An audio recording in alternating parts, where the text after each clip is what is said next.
Bismillahirrahmanirrahim. This is Salim Akhtar Malik, your host at the Observation Post channel. This channel is dedicated to discussing issues of national and international importance, security and defense matters, as well as important events from military history. You can interact with me on this channel by giving your views and comments. I hold your views and comments very important to me because these help me in fine tuning my talks, which are delivered to you from time to time on this channel. You can also connect with me on Twitter, where my address is at SalimAkhtar53. All these videos are simultaneously uploaded on YouTube, Twitter, and Facebook. On this session, I'll be talking to you about Pakistan's nuclear tests, which it carried out in May 1998. To be more precise, on 28th May 1998, in response to India's nuclear tests. So, India had carried out its first nuclear test on 4th of May 1974, and after 24 years, it again carried out its second round of tests in May 1994. Correction, 1998. Soon after the 1971 war, Bhutto had ordered Pakistan's nuclear scientists and engineers to start work on a nuclear bomb, and he said that he wanted a nuclear bomb within 3 years. So, bomb could not be produced in 3 years, and we know that it was after Bhutto's death that Pakistan was in possession of a nuclear bomb and was able to carry out its nuclear tests in response to India's second round of nuclear tests. So Bhutto had contributed towards the production of nuclear bomb, and he was the creator of Pakistan's nuclear program. His contribution cannot be denied. He was followed by General Ziaul Haq, who continued with the program and brought it to its fruition by completing the fabrication of a nuclear device somewhere in 1980 or thereabouts. The work on tunnels to conduct underground nuclear tests was also initiated during his lifetime, and these tunnels were constructed in Chagi district of Balochistan, where eventually in 1998 Pakistan conducted its nuclear tests. So Ziaul Haq also contributed towards the evolution of Pakistan's nuclear program. He was followed by Benazir Bhutto, who also contributed in her own way towards the expansion and evolution of Pakistan's nuclear program. Till then, Pakistan didn't have a delivery system.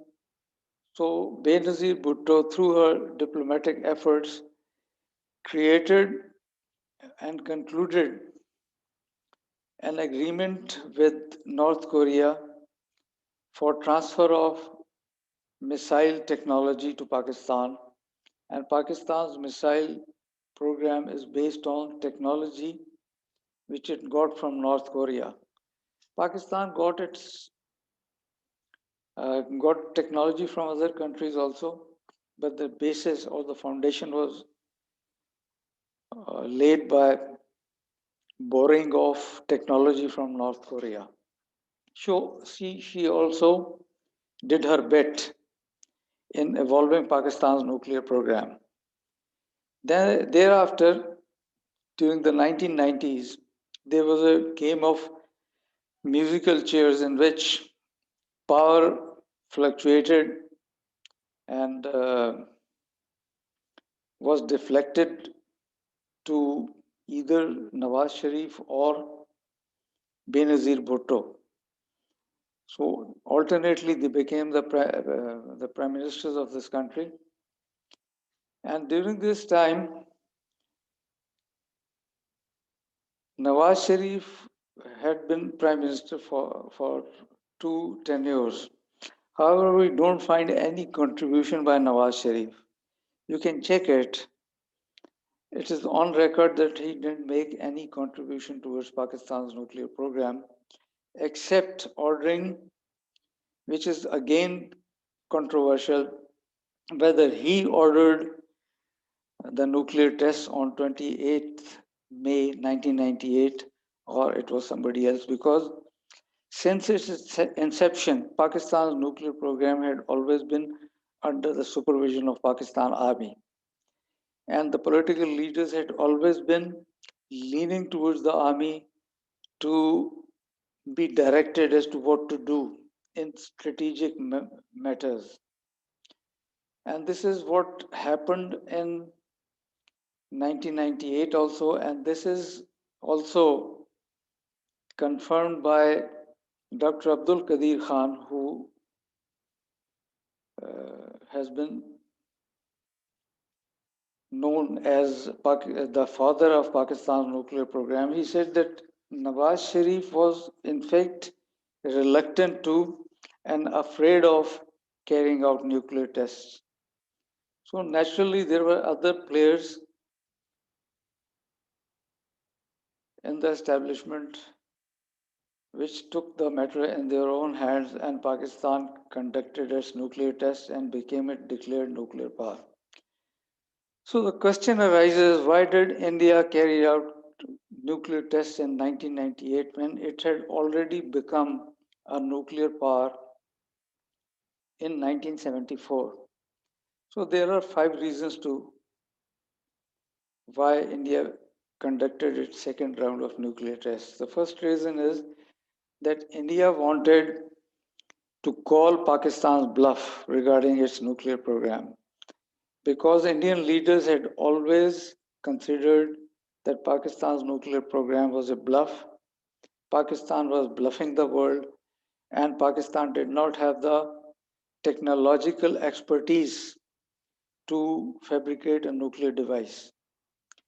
And in order to call Pakistan's bluff, whether it actually possessed a nuclear device or not, India conducted its second round of nuclear tests in 1998. The second reason is, or could be, that Indian leadership wanted to trap Pakistan into carrying out nuclear tests and then be subjected to sanctions from the United States and leading institutions, financial institutions, which gave loans or forwarded loans to Pakistan for its economic development and for the even the running of its economy. So this was the second reason, to trap Pakistan into carrying out nuclear tests and be subjected to sanctions. The third was Atal Bihari Vajpayee, who was then the Prime Minister of India, wanted to gain political mileage out of conducting the nuclear tests again in 1998. So he wanted to project himself at par with Indira Gandhi, who had made India a nuclear power. The next reason is that India wanted to carry out nuclear tests to recheck the parameters of its nuclear weapons and to help miniaturize the nuclear weapons which India was producing. So these required carrying out fresh tests to help in redesigning and evolving the nuclear weapons by miniaturizing them, reducing them in size. So these were the reasons, and as we look back, we find that Indians, when they were aiming at calling Pakistan's bluff, came to know that Pakistan indeed had the bomb.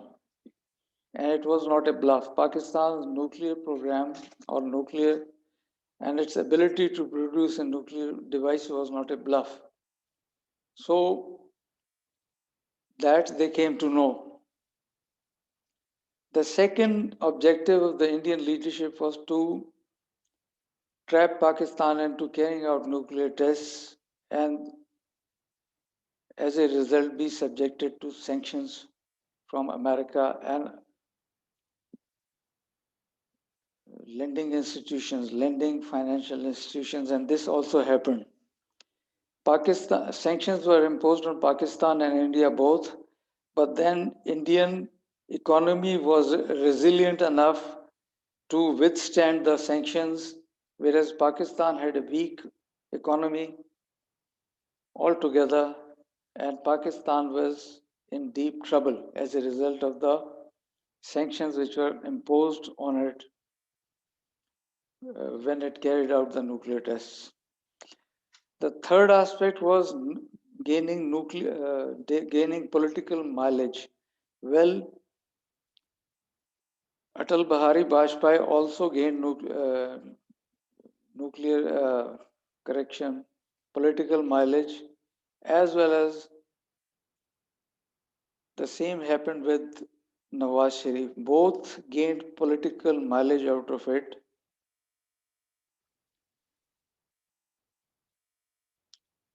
And it was more conducive for Nawaz Sharif because Nawaz Sharif gained confidence as a result of carrying out nuclear tests. It increased and it enhanced his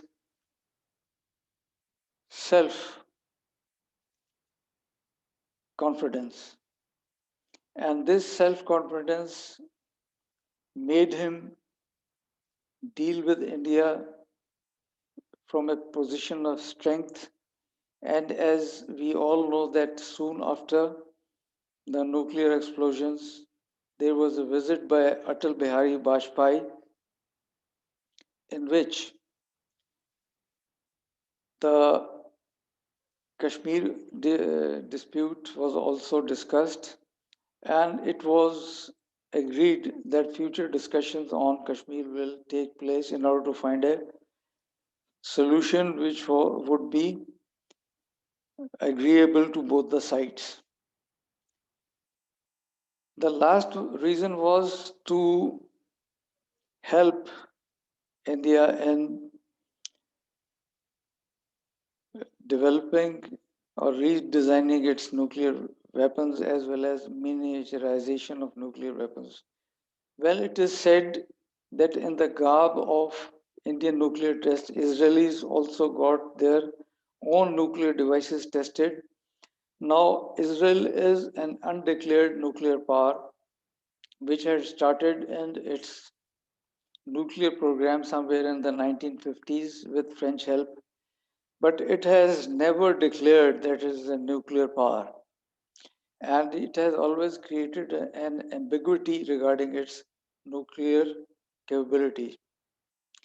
So, in the garb of Indian nuclear tests, the Israelis also got their nuclear devices tested, and this is given credence by the fact that Indians claimed that they had exploded miniature nuclear devices.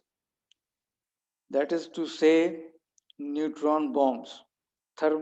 They said precisely that they had detonated miniature thermonuclear devices or fusion devices, which are another name given to the neutron bomb. Now, talking about miniaturization of nuclear weapons.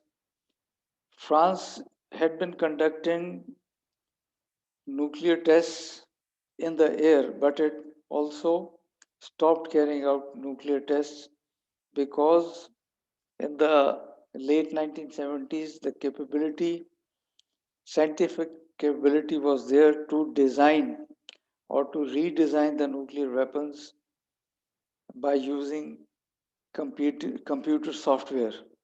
So, in case India had wanted to miniaturize its nuclear weapons and redesign them, it it could have done it with the help of computer software. Now, the aspect as to whether Pakistan should have exploded in nuclear devices or not, it is subject to debate. It is debatable because sanctions were laid on Pakistan, which made it very difficult for Pakistan to run its economy.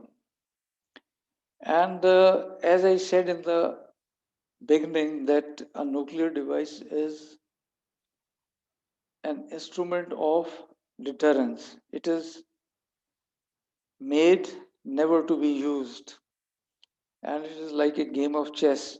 So Pakistan could have emulated Israeli example by either maintaining ambiguity about its nuclear program, or it could have presented a few kilograms of enriched uranium to the International Atomic Energy Agency, which could have made it understand that Pakistan has the fissile material to fabricate a nuclear bomb.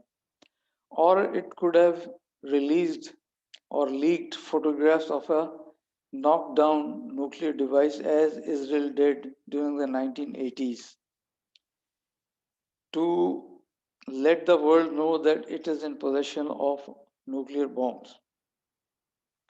So this could have happened.